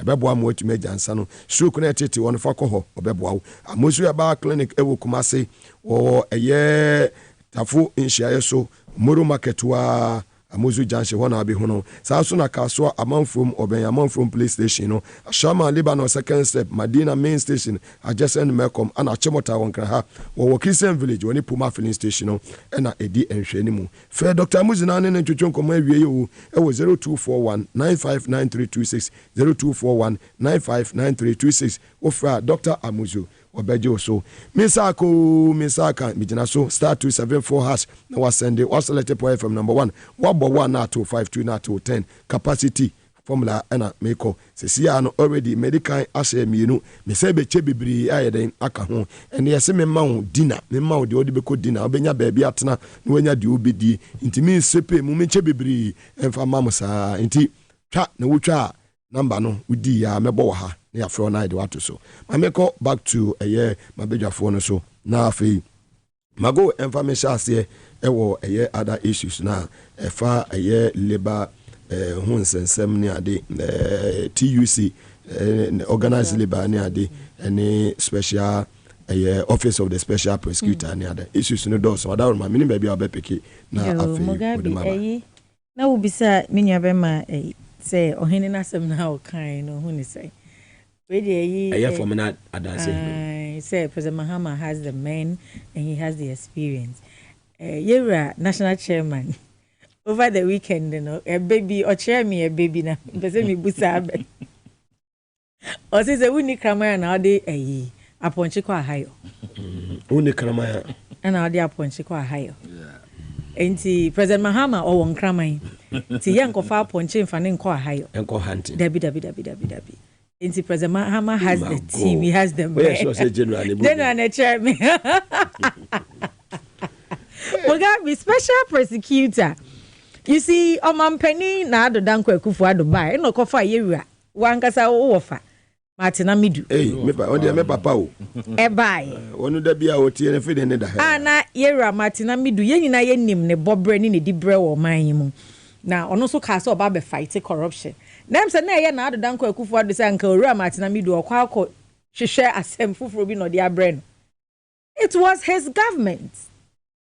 And his government was so corrupt that owura Martina Midu antimi antena office ono atu ne ho ade so na obekọ no ka asem bi kireye emodinado danko ekufu adu esusu aboatene a ewiase kra aboatene na ma how bad mankind so say na do Danko Akufo-Addo ye mother serpent of corruption. Just say or one cry ya suma ni call aid in true ko dada Eve no ye ne ba o. We premier. Na do Danko Akufo-Addo ye mother. Black premier. Just say mother serpent of corruption. And now do Danko Akufo-Addo only any interest in fighting corruption. No. It is so pitiable say a special prosecutor Babeka so ya nkwa no more than a crab boy for you na o ye di obetimi nim restaurant no ko. Now Urban, what was he expecting? Fight you. Was he expecting that he was going to do anything better? Corruption nankasa na ama appointment. So how do you arrest the appointer? You cannot. You see, let's get serious in this country. Ma Cecilia da pass me abieke Mugabe. Ghana for ye rain fi ade o. Say we ye business person and I say we obi a wo dua sika ho adwuma. Ye nyina ye nim say ye wo save e wo fi a ye di sika gum. Ye nya minister ni save ayama. Ni wardrobe mu ayama. Sika na baby ye say ye di sika si obi e ho nyina ye mama ye just sika gu ho ma house help. Etimi awia $1 million. Okay say sika keto asem ne ye kana. Mugabe say wo $1 million wo fia wo be expose ama jukuku akra hu baby say anka wo pon adwuma, that's the first place you go, but sika ne gufia ma chese Cecilia ne ne kunu no omu hu krase sika no obi wia o until say papa ne ko pio mo so mpo free mo who said they were stealing his money. That was when they even realized that no crime just say omu bo mu tirim na is $1 million naira. What are you talking about? Saturday, Omoko primaries, they need the money to sponsor Baumia's candidate. What are you saying? The court is ordering the OSP to release her money. And your campaign, Sika. How they call your primaries Saturday? Baumia candidate must win.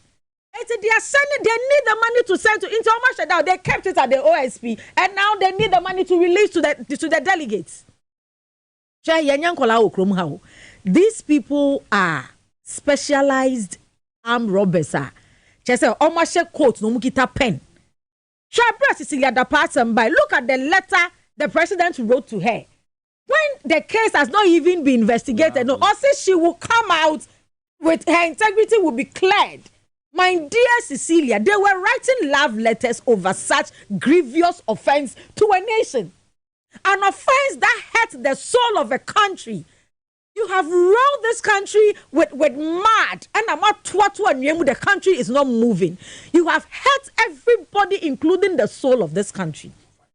You call Cecilia, say your dear Cecilia. Now you know, so at the end of the day, she'll be vindicated. So this is the vindication. Mugabe, they are going into elections next week. They need Sikana Yadima Cecilia Dapano to give to Baumia's candidates to win. They are going, so they deliberately kept the money and released it at the right time. Saturday, almost elections. Baumia needs the money. Baumia needs the money to give to the choice to win the elections. We are not Yanyankola Okromhao.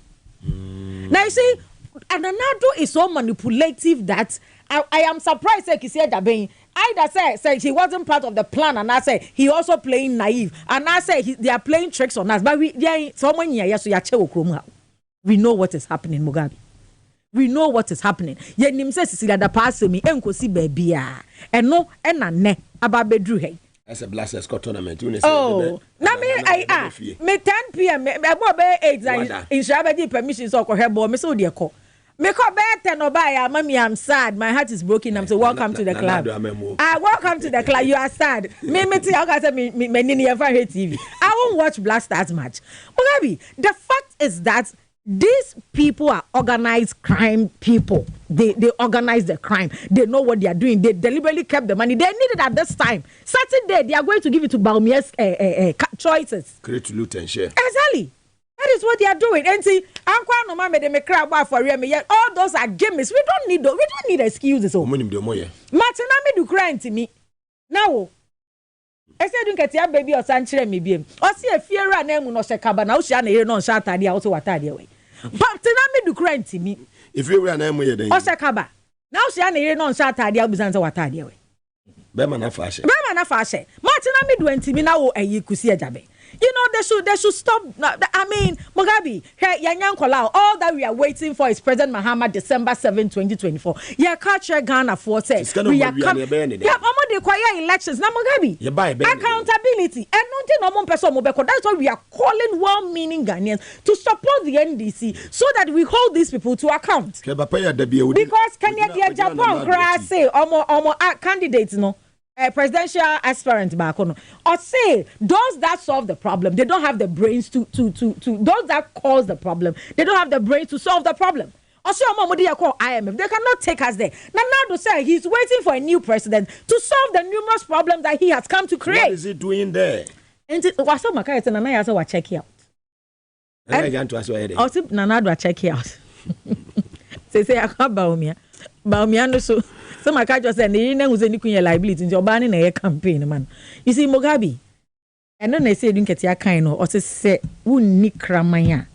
No, they are punch. Or they are punch quite higher. The MPP did Timmy Ma, you see, Gabi Becca said, "Ne papa no more or whatever." These people, where is their roots? Why a Casacho Momuti? Do you want the young chroma? A tall Ghana for my brony, fita. So they went back to the British and told them that their lives were at stake. And the British immediate families to call. These people, they are not Ghanaians. President Mahama has nowhere apart from Ghana. It's your President Akunyane so Tine Papa Iye Mahama's voice. These are the people we need to rule this country. Not people who don't have conscience. Not people who are through many of my way. Not people who are holding British passports. Not people who are holding British passports. What good can they do for this country? We need people or Tihona or Tiakonda no dear or kind papa at some team or kind mammy microphone free fear. That's what I want to say. And President Mahama is from home. We are pleading with Ghanaians. Exactly. Say 2020. They did so well. Over 6 million votes. This is the right time. Exactly. You see, they are from a home, Mugabe. Esunobi awa kwanchan na sun di free fee o. Mugabe say yeah free fee a ye ko school no. Ya papa no mo ene ye maame no ye kasa nti wo ye bibia a wonnim say wo free fee. These people, they are not from a home. These are almost some was sentencing for say they are treason there and there. Almost they should sentence themselves. These are the people who hurt the soul of this country. The Nkrumah yeah. Eka Nkrumah kankan nyame Nkrumah build the silos almost Nkrumah the Ghana for moja na egu mu and timi kan ya ka say Ghana for mo e wa broche na Nkrumah e kwa akotunku omu nyina timi draw cartoon ya ye timi ye na de a pipe a say Nkrumah no so no Ghana for moja. These are the people eti ha say na mo ba be som Ghana. What can they do for us? Even nature would never support them. This election is for the NDC. Mugabe, we need this election like yesterday. Fantastic. We need to rescue this country.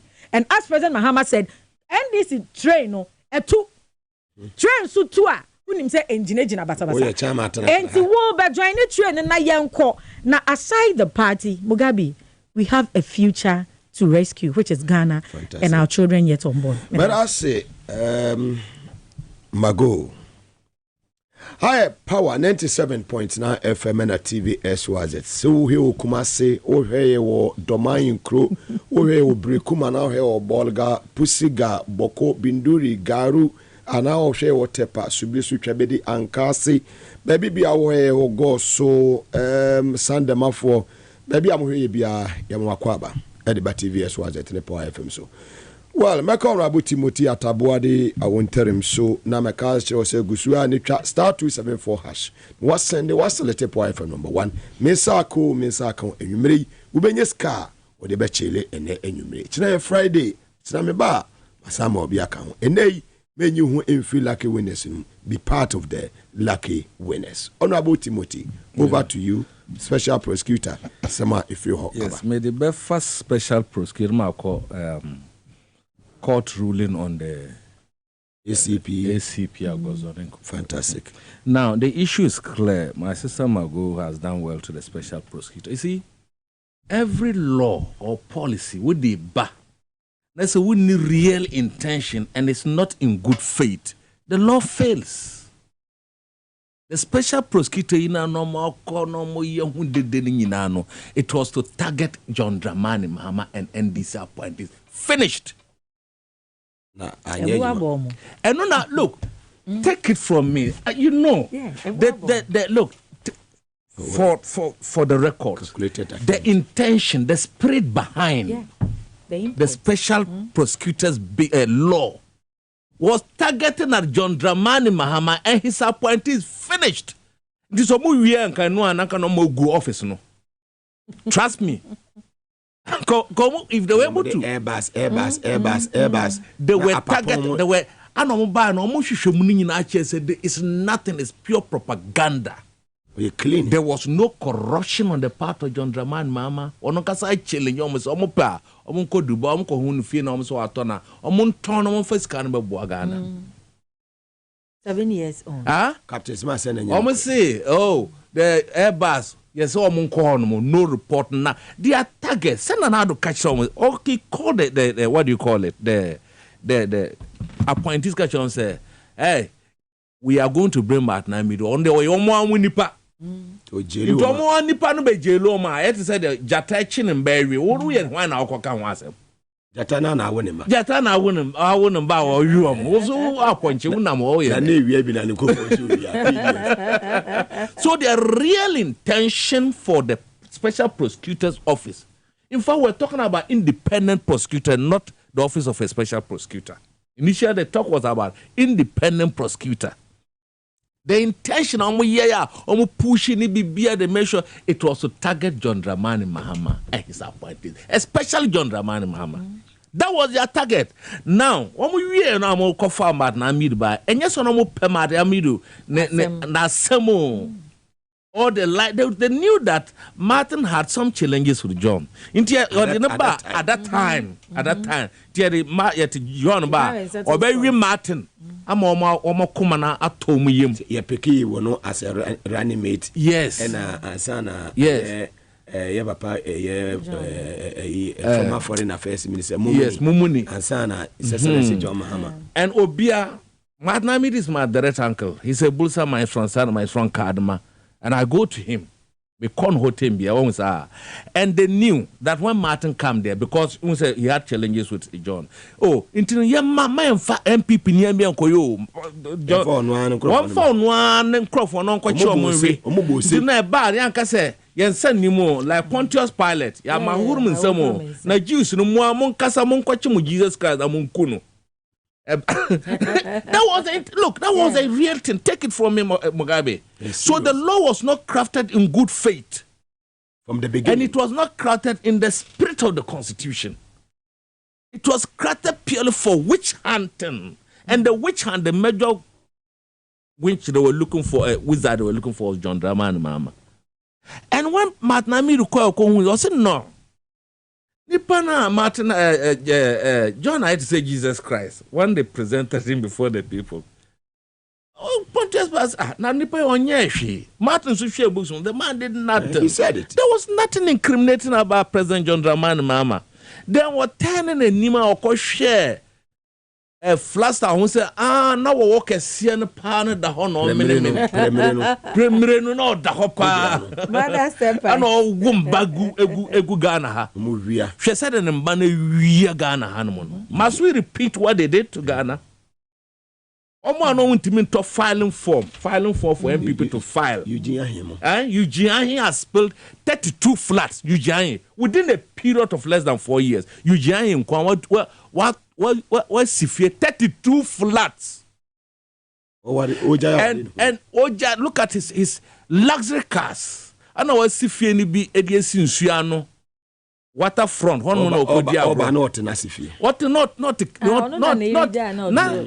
na Sifie not damo, not that kitchen ho. See, okay, 32 flats. Oh, Honwana or Dino Adano Buada Honmo. On qua one tempo. He said, flats. He said, 32 good flats. Accra. So, if you're a president and you are interested in investigating what you call corruption, and you know that you're a communications director, let's take it, he takes even 100,000 Ghana cedis a month, And he has got 32 flats. He has luxury cars. He has bank accounts. He has a house in the waterfront. He has house all over the country. What would you do? You call him to order. Because per the documents the wife leaked to the public, these things have not been investigated. Deep. It is so deep that you have not been investigated. You could share. Look at Ajapa deal. Ajapa deal, no. Gabi Nkwanya over $100,000. Is it Ajapa or PDS? No, the Ajapa first. Okay. The Ajapa Gabi was, Gabi no, he thinks he's intelligent. When he said he was defending the Ajapa, also Ajapa deal ambassador no bofu. Ayani ya shinama. Una de obey. Tonsu. Was Ajapa the one kind? Was it the Ajapa dealer? It pained him. It pained the Ajapa dealer because he had already made $100,000. Kokuba so $103,000 ifrimu, and that he was a lawyer to the consultant. Sure, no. They think we are buffoons in this country. Why do they do like that to us? But why should we be a lawyer to the government? Are you the Attorney General? It's Gabi that they do these things and turn and look at them. Who brought the consultant to Rajapa? And what competitive bidding did they do to choose your law firm to be a lawyer to the consultant? And are you a good lawyer? Look at the chain of good lawyers, even in MPP in Casa. Look at the lawyers who are there. The lawyers in MPP, very good lawyers. Gabi, a student, KG1 student in terms of the law. Then a woman than a lawyer to that consultant for Ajapa. Just to steal us. Like I am Korea is a kwani. You go around and then you come. They think they are intelligent than us. I don't know call London the real intention of the Ajapa deal was to hand John Draman and hand his appointees. And I then I show the current OSPM brought the young man there. They told the guy have seen that every day corruption, every day from the fly, every day corruption. But then, among what I have told you, it's a technology error, and the youth are wide awake. Look, trust me, Mugabe, you won't mean that young man beyond the street. Even SSU, they know what is happening. And by the press of a knob, they know. One was that OSP, I sympathize with him. I don't have any problem with him. But the issue is that, quick one, you see that Gozotin. From the word go, that Gozotin, we knew it was politically motivated and a winch hat. Godfrey Dami, that Godfrey Dami guy must be very careful because the future is pregnant and action speaks louder than words. You've wasted the guy's time. The guy has finally gone on this. Interdicted. This is a fine police officer. CP. That the government of Ghana trained him with his taxpayers' money to help the security architecture of this country and to educate people. The trauma. It's too bad. The impact. The energy wasted for nothing. I think this government have got a lot of answers to give it to God and country. They must answer to the people of this country. You wasted a young man's time for political witch hunt for nothing. Also, a coup d'etat. He was only advising. And beyond that, there's a bigger coup d'etat that will happen in this country. And that coup d'etat is the 7th December 2024 elections that will come. A man for who are called Twabano a buffo. One shape was said, or didn't say team paper and I bet it. So they must get more ballot papers. And indelible ink. Indelible ink, A man for said on the one year, that ballot papers on better so. Because it will be a press no. And here is it. That coup d'etat that we're going to come is going to happen in this country on the 7th December 2024 through the ballot box through the thumbprint of the people. Yeah. Or they don't know that coup d'etats are not by bullets and guns and bombs. There's no amount of atomic energy or nuclear weapons that can stop the people when the people are moving against a bad regime, when the people are moving against a dictatorial regime and a wicked regime. There's no amount of energy, there's no amount of nuclear weapons that can stop the movement of the people. You should go and ask Rajapaksa of Sri Lanka. When the people moved to the presidency, ko da no pa no so na bi no mu swim ba ko bo do fa no pa bo share jacuzzi na bi dware na bi dware wo mu tongo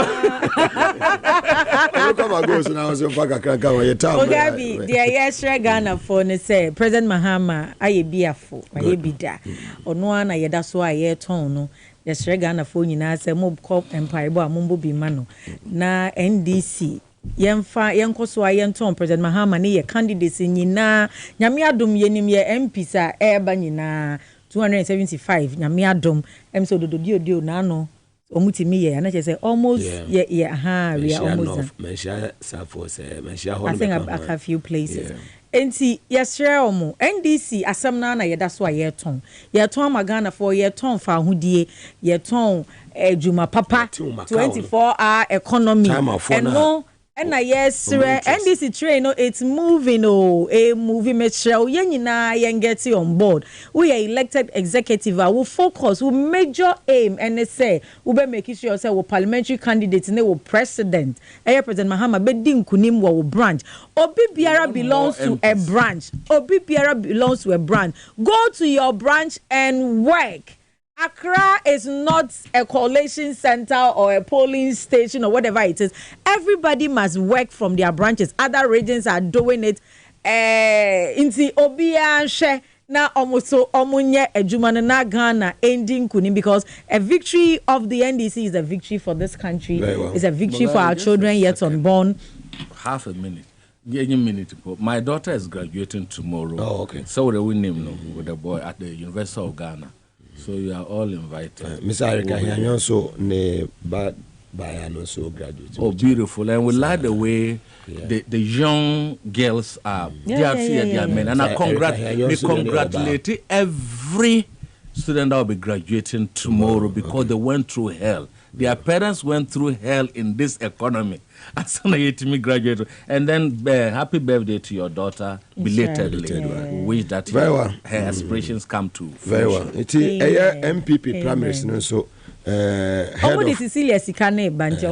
head of political desk Kwame Nka chese bibia de dana kwamiti de bibia bebre life. You bet you sue candidates are mom. They shouldn't worry. Obi amwa de wa withdraw. Now Mugabe what done for? Now Obi amwa a strategy. Mugabe ne special assistant no. Ana ordena sheho but now municipal chief is no be contest no. So he didn't want the municipal chief executive to contest the boy. Anna, you know, may I nurse Apapomo ne so ya. May I nurse may oh ya nurse ana. Say who turn him. Mama friend phone say me ncha na me phone ka chon say me phone. Me mo ncha me. Mo mago no mo. Me chia mu nyina mo abodi afa oda wuti me chia mu nyina. Mr. Grant is so in fine chairman. Very well, the best year. See, congratulating Mumba ne Eric. Man kasa we are very intelligent. You most statistics. They shouldn't have done well. Honorable Surugo say channel we. I saw one of my colleagues first class. Beautiful. They've done well. We should congratulate all this. Fantastic.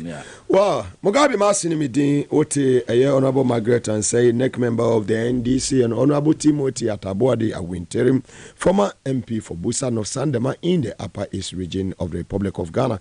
Yes, also na enyumeno sia kasebo ohenebabo ama benen the team e de abrel enesa mokas ebekoso shenon so say ebo eye nonwotwe ekusi eyinundu a gumbe show no utie ewo TV so na hwe TV so no na sign nam Power FM ti ebo no so a mazi betem akwasese no wotwe bebo ansana no wotwe biremu no Power any TVS was it gumbe show no ye de atomo e de amao ohenebabo ama benen ni team veterans no wotwe omo de gumbe show so ato awso oba de ne dom ye ne yetenkwam a ochina eyefiada ebedi enhia nana ya jantoa na bia wo bia enhia kese enko emma ti yebehia nyame admo ochina mma munyina mo eniti